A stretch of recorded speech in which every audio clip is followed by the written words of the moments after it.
சொல் அல்ல முக்கியம், செயல் செயல் செயலே முக்கியம் என்று முழங்கியவர் நமது மாண்புமிகு தமிழ்நாடு முதலமைச்சர் அவர்கள்.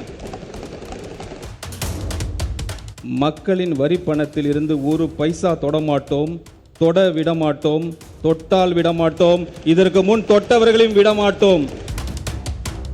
டெண்டர்களின் மதிப்பீடுகளில் ஒரு பெரும் பகுதி சில தனிநபர்களுக்கும் சில கட்சிகளுக்கும் சென்றதை முழுமையாக தடுத்து நிறுத்தி ஒப்பற்ற சாதனையை நமது மாண்புமிகு முதலமைச்சர் அவர்கள் செய்திருக்கிறார். சூப்பர் கிளீன் சூப்பர் கேம்பஸ் திட்டத்தினை அரசு செயல்படுத்த உள்ளது. 277 கோடி ரூபாய் மதிப்பீடில் ஹெல்மெட் மற்றும் வாட்டர் பாட்டில் வசதிகளுடன் கூடிய நவீன பிராண்டட் சைக்கிள்ஸ் வழங்கப்பட உள்ளது. எல்லா வானிலை மாற்றங்களுக்கும் பெஸ்டா இருக்கும் இந்த ரூபிலெக்ஸ் பெயிண்ட்ஸ். மருத்துவம் முதல் பொறியியல் வரை உங்கள் கனவுகளுக்கு சரியான முகவரி Indira Group of Educational Institutions. Call 9841385858. Holidays-nale adu namma GT Holidays da. You know you are special when you're with GT Holidays. நமது அரசு பொறுப்பேற்ற நாள் முதல் இந்த குறுகிய காலத்திலேயே மாண்புமிகு முதலமைச்சர் அவர்களின் தலைமையில் பல துறைகளில் கணிசமான முன்னேற்றங்களும் மக்களின் நம்பிக்கையும் பிரதிபலிக்கும் பல முயற்சிகளும் நடைபெற்று வருகின்றன. தமிழக வெற்றி கழகத்தின் வெற்றி என்பது ஒரு கட்சியின் தனிப்பட்ட வெற்றி அல்ல, ஒட்டுமொத்த மக்களின், தமிழக மக்களின் வெற்றி அது.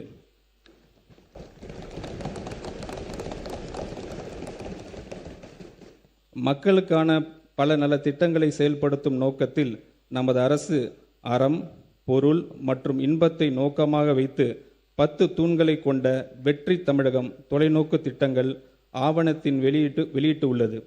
அதன் அடிப்படையில் திட்டங்களை அடுத்து வருகின்ற 1ஆம், 3ஆம் மற்றும் 5ஆம் ஆண்டுக்குள் நிறைவேற்றத்தக்க திட்டங்களை வகைப்படுத்தி அவற்றுக்கான செயல் வடிவம் கொடுத்து வருகிறது.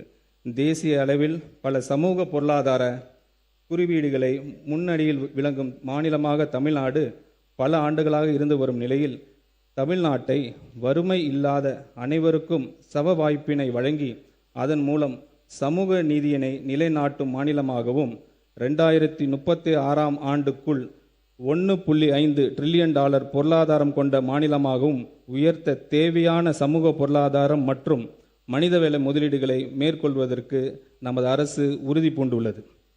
இந்த தொலைநோக்க பார்வை முன்னெடுத்து செல்லும் வகையில் அரசு வெற்றி தமிழகம் தொலைநோக்கு திட்டங்கள் கொள்கையை ஆவணத்தில் இடம்பெற்றுள்ள திட்டங்களை நடைமுறைப்படுத்தும். இதில் பெண்களுக்கு அதிகாரம் அளித்தல், நிர்வாகத்தை மேம்படுத்தல், அனைவருக்கும் வீடு, பாதுகாப்பான குடிநீர் வழங்குதல், வாழ்வாதார வாய்ப்புகளை உருவாக்குதல், சமூக நீதியை காத்தல், பசுமை பரப்பினை உயர்த்துதல் உள்ளிட்ட பல்வேறு துறை சார்ந்த முன் உரிமைகளை பட்டியலிடப்பட்டுள்ளன. இந்த அரசின் முதல் நிதிநிலை அறிக்கை உண்மையான தொலைநோக்கு திட்டங்களை அடைவதற்கான பாதையை வழிவகுத்து காட்டும். தமிழ்நாட்டின் கடன் 5 ஆண்டுகளில் மட்டும் 2 மடங்காக உயர்ந்து 10 லட்சம் கோடி ரூபாய் என்ற அளவில் இருப்பதை நமது அரசு ஆட்சி அமைந்தவுடன் வெளியிட்ட நிதி மேலாண்மை குறித்து வெள்ளை அறிக்கையின் மூலம் தெளிவுபடுத்தி உள்ளோம்.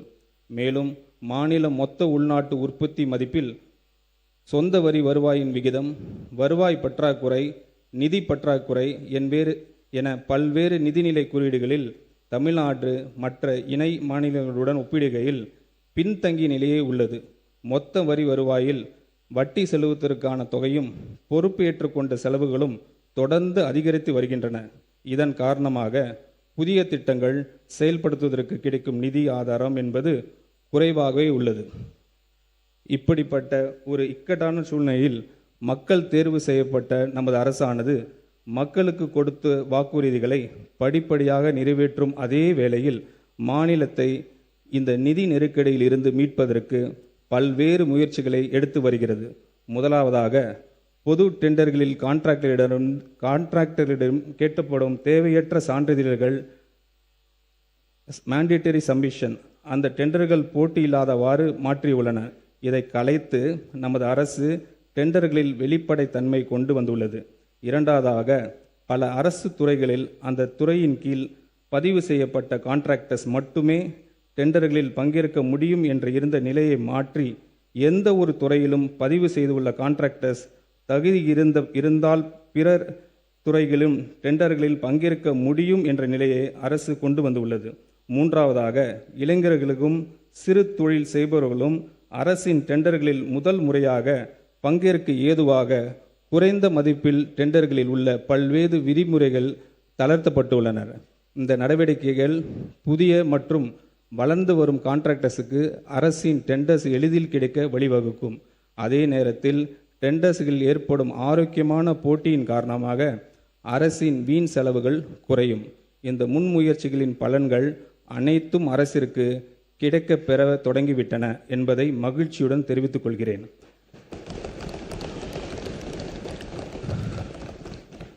நமது அரசு பொறுப்பு ஏற்பதற்கு முன் டெண்டர்களின் மதிப்பீடுகளில் ஒரு பெரும் பகுதி சில தனிநபர்களுக்கும் சில கட்சிகளுக்கும் சென்றதை முழுமையாக தடுத்து நிறுத்தி ஒப்பற்ற சாதனையை நமது மாண்புமிகு முதலமைச்சர் அவர்கள் செய்திருக்கிறார்.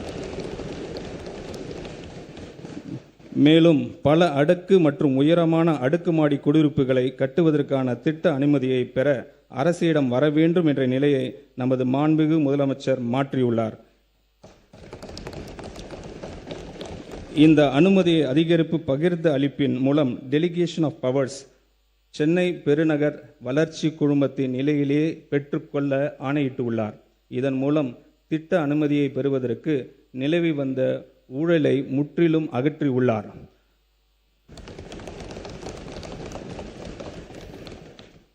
மக்களின் வரி பணத்தில் இருந்து ஒரு பைசா தொடமாட்டோம், தொட விடமாட்டோம், தொட்டால் விடமாட்டோம், இதற்கு முன் தொட்டவர்களையும் விடமாட்டோம் என்பதில் உறுதியாக இருக்கும் நமது மாண்புமிகு முதலமைச்சர்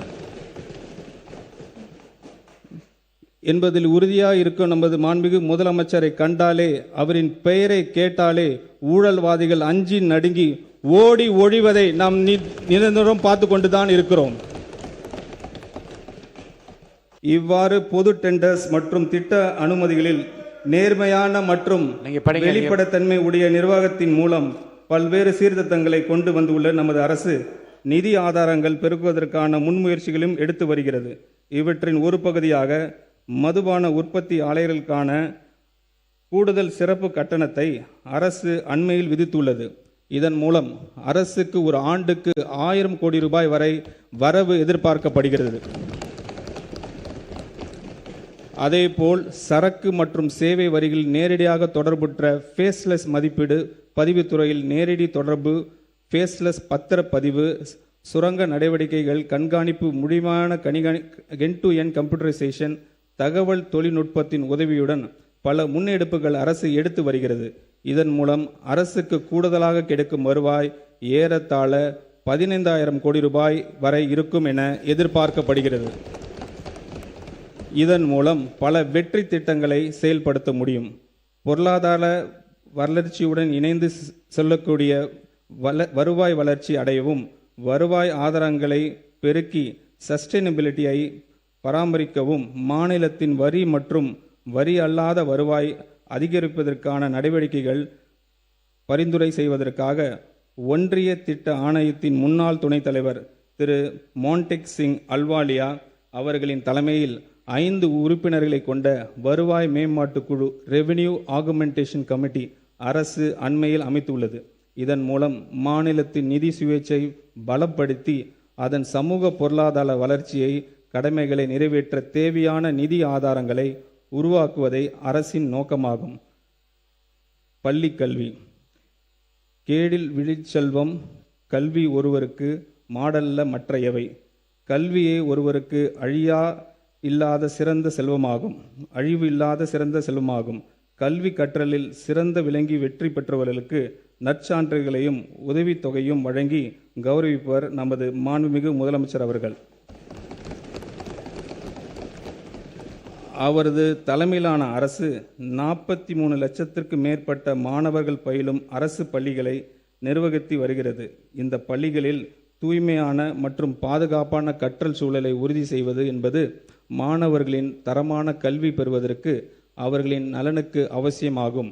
தற்போது அரசு பள்ளிகளில் தொழில்முறை தூய்மை பராமரிப்பு மற்றும் பாதுகாப்பு சேவைகள் வழங்குவதற்கான ஒருங்கிணைத்து நடைமுறை இல்லாத நிலையில் கருத்தில் கொண்டு சூப்பர் கிளீன் சூப்பர் கேம்பஸ் திட்டத்தினை அரசு செயல்படுத்த உள்ளது. இத்திட்டத்தின் கீழ் தினசரி தூய்மை பணிகள், குடிநீர் வசதிகள் மற்றும் கழிப்பறைகள் பராமரிப்பு மற்றும் ஸ்கூல் கேம்பஸ்களுக்கு 24 மணி நேரம் பாதுகாப்பு ஆகியவை உறுதி செய்யப்படும். இதன் மூலம் நமது சூப்பர் சிஎம் ஆட்சியில் சூப்பர் சேஃப்டி, சூப்பர் ஸ்டூடெண்ட் மற்றும் சூப்பர் கேம்பஸ் உறுதி செய்யப்படும். முதற்கட்டமாக 10,000 பள்ளிகள் செயல்படுத்தப்பட உள்ள இந்த திட்டத்திற்காக 2026-27 ஆண்டுக்கான திருத்த வரவு செலவு திட்ட மதிப்பீடுகளில் 139 கோடி ரூபாய் ஒதுக்கீடு செய்யப்படுகிறது. தமிழ்நாட்டின் குழந்தைகளின் தாய்மாமன் ஆகிய நமது மாண்புமிகு தமிழ்நாடு முதலமைச்சர் அவர்கள் வழிநடத்தும் அரசு இது. தமிழ்நாட்டு குழந்தைகள் தரமான கல்வியில் போலவே தரமான கல்வி கூடங்களும் அவசியம் என்பது இந்த தாய்மாமன் அவரது அரசும் உணர்ந்து இருக்கிறது. மாநிலம் முழுவதும் உள்ள அரசு பள்ளிகள் நவீனமயமாக்கும் நோக்கத்தில் பரிந்துரை செய்யப்பட்ட விதிமுறைகளின் அடிப்படையில் தேவையான உட்கட்டமைப்பு வசதிகளை வழங்குவதற்கான ஒரு பள்ளி நிறைவு திட்டம் அறிமுகம் செய்யப்படுகிறது. 2514 தொடக்க பள்ளிகள், 365 நடுநிலை பள்ளிகள் மற்றும் 855 உயர்நிலை மற்றும் மேல்நிலை பள்ளிகள் என மொத்தம் 3734 பள்ளிகள் 2132 கோடி ரூபாய் மதிப்பீட்டில் இந்த திட்டம் செயல்படுத்தப்படும். இந்த ஆண்டின் திருத்த வரவு செலவு திட்ட மதிப்பீடுகளில் 300 கோடி ரூபாய் இந்த திட்டத்திற்காக ஒதுக்கீடு செய்யப்படுகிறது. சமூக பொருளாதார ரீதியாக பின்தங்கிய நிலையில் இருந்து வரக்கூடிய கல்வி திறன் மிக்க மாணவர்களுக்கு தரமான கல்வி வழங்கும் நோக்கத்தில் பெருந்தலைவர் காமராஜர் சிறப்பு பள்ளிகள், மாடர்ன் ரெசிடென்ஷியல் ஸ்கூல்ஸை பள்ளிகளை நமது அரசு அமைக்கும். 9ஆம் வகுப்பு முதல் 12ஆம் வகுப்பு வரையிலான மாணவர்கள் பயிலும் இந்த பள்ளிகளின் கல்வி, உணவு, தங்குயிடம், பாடப்புத்தகங்கள் மற்றும் யூனிஃபார்ம்ஸ் அவர்களுக்கு விலையில்லாமல் வழங்கப்படும். இந்த பள்ளிகளின் உட்கட்டமைப்பினை மேம்படுத்துவதற்காக இந்த திருத்த வரவு செலவு திட்ட மதிப்பீடுகளில் 125 கோடி ரூபாய் ஒதுக்கீடு செய்யப்படுகிறது. வேகமாக மாறி வரும் உலகளாவிய மற்றும் தொழில்நுட்ப யுகத்திற்கு ஏற்ப பள்ளி கல்வியின் பாடத்திட்டத்திற்கு அனுபவ ஆய்வு அடிப்படையில் எதிர்கால தலைமுறைக்கான திறன் சார்ந்த முழுமையான கல்வியாக மாற்றியமைப்பது காலத்தின் கட்டாயமாகும். இத்துடன் பகுத்தறிவு சிந்தனை, படைப்பாற்றல், நிதிசார் அறிவு, பாலின சமத்துவம், சுற்றுச்சூழல் விழிப்புணர்வு, கணினித்திறன், போட்டித் தேர்வுகளை எதிர்கொள்ளும் திறன் மற்றும் குளோபல் சிட்டிசன்ஷிப் ஆகியவற்றில் கவனம் செலுத்தும் ஒரு துடிப்பான மற்றும் முற்போக்கான பாடத்திட்டம் எதிர்காலத்திற்கு ஏற்ற தலைமுறையை உருவாக்கும் அவசியமாகிறது. தமிழ்நாட்டை கற்றல் வெளிப்பாடுகளில் முதன்மையாக மாநிலமாக உருவாக்கும் நோக்கத்தில் பள்ளி பாடத்திட்டத்தை மறுசீரமைக்கும் இந்த அரசு 25 கோடி ரூபாய் நிதி ஒதுக்கீடு செய்கிறது. சே நோ டு ட்ரக்ஸ் என்று சொன்னவர், என்றென்றும் அதை சொல்பவர் நமது மாண்புமிகு தமிழ்நாடு முதலமைச்சர் அவர்கள். ட்ரக்ஸை விடு, ஸ்போர்ட்ஸை எடு என்று சொன்னவர் நமது மாண்புமிகு தமிழ்நாடு முதலமைச்சர் அவர்கள். போதைப்பொருள் இல்லாத தமிழ்நாட்டை உருவாக்கவும் நமது இலக்கானது பள்ளிகளில் இருந்தே தொடங்குவது மிகவும் அவசியமானதாகும். இளமையில் கல் என்ற ஔவையாரின் சொல்லுக்கு ஏற்ப போதைப்பொருள் மற்றும் அவற்றின் தவறான பயன்பாடு குறித்து விழிப்புணர்வும் முன்னெச்சரிக்கையும் கல்வியும் இளம் தலைமுறையின் மனங்களில் ஆழாக பதிவு செய்யப்பட வேண்டும். இதற்கான முன்னெடுப்பின் கீழ் பள்ளிகளில் போதைப்பொருள் எதிர்ப்பு அமைப்புகளும் தன்னார்வ குழுக்களும் அமைக்கப்படும். மேலும் இது குறித்து விழிப்புணர்வு ஏற்படுத்துவதற்காக 10581 என்ற உதவி எண்ணை ஸ்கூல் கேம்பஸ்களில் தெளிவாக காட்சிப்படுத்தப்படும். இந்த திட்டத்தினை செயல்படுத்த அரசு 7 கோடி ரூபாய் நிதி ஒதுக்கீடு செய்கிறது. அத்துடன் மாணவர்களுக்கும் ஆசிரியர்களுக்கும் பாதுகாப்பாகவும் இரகசியமாகவும் தகவல் தெரிவிக்க ஏதுவாக போதைப்பொருள் இல்லா தமிழ்நாடு, ட்ரக்ஸ் ஃப்ரீ தமிழ்நாடு என்ற ஆப்பின் மூலம் போதைப்பொருள் கடத்தல் மற்றும் பயன்பாட்டு குறித்து தகவல்கள் பகிரும் வசதியுடன் உருவாக்கப்பட்டுள்ளது. தமிழ்நாட்டின் உள்ள பப்ளிக் லைப்ரரிஸ் மாநில அளவிலான டிஜிட்டல் லைப்ரரிஸ் என மாற்றம் செய்வதன் மூலம் டிஜிட்டல் அறிவு, ஒற்றை உறுப்பினர் சேர்க்கை, 24/7 வெப் மற்றும் கைபேசி வாயிலாக அணுகும் வசதி, டிஜிட்டல் உள்ளடக்கம், இலவச வைஃபை வசதி மற்றும் 38 மாவட்ட சென்ட்ரல் லைப்ரரிஸில் கோ-ஒர்க்கிங் ஸ்பேசஸ் வசதிகள் கொண்டு கற்றல் மற்றும் புத்தாக்க மையங்கள் செயல்படுத்தப்படும். இந்த நோக்கத்திற்காக பப்ளிக் லைப்ரரிஸை மறுவடிவமைப்பதற்கு இந்த அரசு 10 கோடி ரூபாய் நிதி ஒதுக்கீடு செய்கிறது. அரசு மற்றும் அரசு நிதியுதவி பெறும் பள்ளிகளில் 2026-27 கல்வி ஆண்டில் 11ஆம் வகுப்பு பயிலும் சுமார் 5.32 லட்சம் ஜென்சி இளம் தலைமுறை மாணவர்களுக்கு 277 கோடி ரூபாய் மதிப்பீட்டில் ஹெல்மெட் மற்றும் வாட்டர் பாட்டில் வசதிகளுடன் கூடிய நவீன பிராண்டட் சைக்கிள்ஸ் வழங்கப்பட உள்ளது. தன்னை உயிராக நேசிக்கும் ஜென்சி தலைமுறை தலைசிறந்த தலைமுறையாக வளர்த்தெடுக்கும் வேண்டும் என்பதில் உறுதியாக உள்ளார் நமது மாண்புமிகு முதலமைச்சர் அவர்கள். அதன் வெளிப்பாடே இந்த மேம்படுத்தப்பட்ட செயல் திட்டம். இந்த திருத்த வரவு செலவு திட்ட மதிப்பீடுகளில் பள்ளி கல்வித்துறைக்கு 44,527 கோடி ரூபாய் ஒதுக்கீடு செய்யப்படுகிறது. உயர்கல்வி தமிழ்நாட்டு நீட் தேர்வினை கடுமையாக எதிர்க்கிறது. நீட்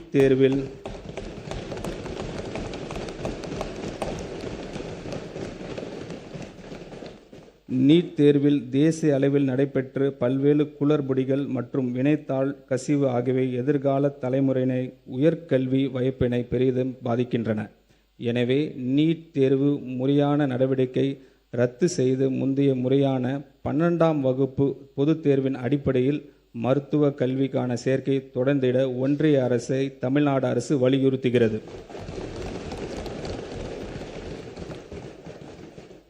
கல்லூரியில் பயிலும் மாணவர்களுக்கு மடிக்கணினி என்பது ஒரு அவசியமான தகவல் தொழில்நுட்பம் சாதனமாக உள்ளது. நாளுக்கு நாள் மேம்பட்டு வரும் இன்றைய தகவல் தொழில்நுட்ப உலகில் தங்கள் தொழில்நுட்ப அறிவை வளர்த்து கொள்ளவும், திறன் மேம்பாட்டு பயிற்சியினை பெற்றுக்கொள்ளவும், சிறப்பான வழியில் தங்கள் நேரத்தினை பயன்படுத்துவதற்கும் மாணவர்களுக்கு மடிக்கணினி மிகவும் பயனுள்ளதாக இருக்கும். இதனை உணர்ந்த நமது அரசு கல்லூரி மாணவர்களுக்கான வெற்றி மடிக்கணினி திட்டத்தை செயல்படுத்தும். 2000 கோடி ரூபாய் ஒதுக்கீட்டில் இத்திட்டம் கல்லூரி மாணவர்களின் கற்றல் திறனை மேம்படுத்தும் ஒரு கருவியாக அமையும். கல்வி கரையில் கற்பவர் நாள் சில என்ற நாளோடியரின் காலத்தில் அழியாத ஞானத்தை வழிகாட்டியாக கொண்டு போதிய வசதி இல்லாத வாழ்க்கை சூழலை எந்த ஒரு மாணவரின் கற்றலும் தடைப்படாமல் இருப்பதை உறுதி செய்வது நமது தலையாய கடமையாகும். மாநிலம் முழுவதும் மாணவர் தங்கும் வசதிகளை மேம்படுத்தும் நோக்கில் 10 கோடி ரூபாய் ஆரம்ப மூலதனத்துடன் தமிழ்நாடு மாணவர் தங்கும் விடுதி மற்றும் இன்ஃப்ராஸ்ட்ரக்சர் கார்ப்பரேஷன் என்ற நிறுவனம் ஸ்பெஷல் பர்பஸ் வெஹிக்கிள் ஒன்றை நமது அரசு அமைக்கும். TN சுடர் மாணவர் குடியிருப்புகளின் மாநில அளவிலான மேம்பாட்டு வளர்ச்சி மற்றும் முன்னேற்றம் என்ற முதன்மை திட்டத்தின் கீழ் முக்கிய கல்வி மையங்களில் 1 லட்ச நவீன படுக்கை வசதிகளுடன் கூடிய ஒருங்கிணைந்த மாணவர் விடுதிகள் கட்டப்படும். சுமார் 3200 கோடி ரூபாய் மதிப்பீட்டில் பப்ளிக் பிரைவேட் பார்ட்னர்ஷிப் மாதிரியின் அடிப்படையில் இத்திட்டம் செயல்படுத்தப்படும். இதற்காக மாநில அரசின் 20% கட்டுமான மானியம் அடுத்த 2 நிதி ஆண்டுகளில் 640 கோடி ரூபாய் வழங்கப்படும். இந்த திட்டம் பரவலாக உள்ள தங்கும் இடங்கள் ஒருங்கிணைத்து உயர்தர வசதிகள் கொண்ட கேம்பஸ்களாக மாற்றி அமைக்கும். இதில் முழுமையாக குளிர் ஊட்டப்பட்ட டிஜிட்டல் கற்றல் மையங்கள், 24 மணி நேரம் பாதுகாப்பு சுகாதாரமான சமையல் அறைகள் மற்றும் முழுமையான சமூக சமத்துவத்தை ஊக்குவிக்கும் வகையிலான தானியங்கி ஒதுக்கீடு முறை ஆகியவை இடம்பெறும். வரும் ஆண்டுகளில் பல்வேறு சமூகங்கள் மற்றும் மதங்களை சேர்ந்த இளைஞர்கள் TN சுந்தர் திட்டம் ஒன்று சேர்க்கும். 2027-28 கல்வி ஆண்டில் மதுரையில் சீர்மிகு சட்டப்பள்ளி தரத்தில் மேம்பட்ட சட்டக்கல்வி வழங்க சிறப்பு அரசு சட்டக் கல்லூரி 300 மாணவர்களின் சேர்க்கையுடன் தொடங்கப்படும். இந்த திருத்த வரவு செலவு திட்ட மதிப்பீடுகளில் உயர்கல்வித்துறைக்கு 8393 கோடி ரூபாய் ஒதுக்கீடு செய்யப்படுகிறது. தொழிலாளர் நலன் மற்றும் திறன் மேம்பாடு. பெட்ரோலியம் பொருட்களின் மீதான தேவைகளை குறைப்பதற்கும் சுற்றுச்சூழல் மாசுபடுவதை தடுக்கவும் ஒரு நடவடிக்கையாகவும் வாகன மெக்கானிக்ஸ் மற்றும் வெஹிக்கிள் மெயின்டெனன்ஸ் பணிகளில் ஈடுபட்டுள்ள நபர்கள் மின்சார வாகனங்களையும் பழுதுபார்ப்பதற்கு வகையில் மின்சார வாகனங்கள் மற்றும் மெயின்டெனன்ஸ் ஆஃப் பேட்டரிஸ் குறித்து பயிற்சி வழங்கப்படும். அடுத்த 5 ஆண்டு காலத்தில் 12,500 வெஹிக்கிள் மெக்கானிக்ஸ் உட்பட மொத்தம் 22,500 நபர்கள் இத்திட்டத்தின் வாயிலாக பயனடைவர். இத்திட்டத்திற்காக நடப்பு நிதியாண்டில் 3 கோடி ரூபாய் நிதி ஒதுக்கீடு செய்யப்படுகிறது. தமிழ்நாடு இளைஞர்கள் உலகளவில் உருவாகி வரும் புதிய வேலைவாய்ப்புகளை பெறுவதை சாத்தியமாக்கும் வகையில் அரசு தொழில் பயிற்சி நிலையங்களில் செயற்கை நுண்ணறிவு மற்றும் இயந்திரவழி கற்றல் AI&ML என்ற புதிய தொழில் பிரிவு 10 கோடி ரூபாய் மதிப்பீட்டில் அறிமுகப்படுத்தப்படும். இத்தொழில் பிரிவு ஆண்டுக்கு 10 தொழில் பயிற்சி நிலையங்கள் வீதம் 5 ஆண்டுகளில் மொத்தம் 50 தொழில் பயிற்சி நிலையங்களில் அறிமுகம் செய்யப்படும். இத்திட்டத்தின் மூலம் 5 ஆண்டுகளில் 24,000 மாணவர்கள் செயற்கை நுண்ணறிவு தொழில்நுட்பத்தில் பயிற்சி பெற்று வேலைவாய்ப்புகளை பெற வழிவகை செய்யப்படும். மேலும் 5 புதிய தொழில் பயிற்சி நிலையங்கள் 90 கோடி ரூபாய் மொத்த மதிப்பீட்டில் தமிழ்நாட்டில் அமைக்கப்படும். இதற்காக திருத்த வரவு செலவு திட்ட மதிப்பீடுகளில் 7.5 கோடி ரூபாய் ஒதுக்கீடு செய்யப்படுகிறது. சமூக நீதி. சொல் அல்ல முக்கியம், செயல் செயல் செயலே முக்கியம் என்று முழங்கியவர் நமது மாண்புமிகு தமிழ்நாடு முதலமைச்சர் அவர்கள். அதனை சமூக நீதித்துறையின் செயல்பாட்டில் காட்டி வருகிறார். புகழ்பெற்ற சர்வதேச பல்கலைக்கழகங்களில் உயர்கல்வி பயிலும் மாணவர்கள் பயனடையும் வகையில் செயல்படுத்தப்படும் அண்ணல் அம்பேத்கர் அயல்நாட்டு கல்வி உதவித்தொகை திட்டத்தின் மூலம் ஒரு மாணவருக்கு அதிகபட்சமாக 36 லட்சம் ரூபாய் வரை உதவித்தொகை வழங்கப்படுகிறது. நடப்பாண்டில் இத்திட்டத்தின் கீழ் 362 மாணவர்கள் பயன்பெறும் வகையில் முன் எப்போதும் இல்லாத அளவில் 131 கோடி ரூபாய் மதிப்பீட்டில் இத்திட்டம் செயல்படுத்தப்படுகிறது. எல்லா வானிலை மாற்றங்களுக்கும் பெஸ்டா இருக்கும் இந்த ரூபில் எக்ஸ்பெயின்ஸ். மருத்துவம் முதல் பொறியியல் வரை உங்கள் கனவுகளுக்கு சரியான முகவரி Indira Group of Educational Institutions. Call 9841385858. Holidays-nale, adu namma GT Holidays da. You know you are special when you're with GT Holidays.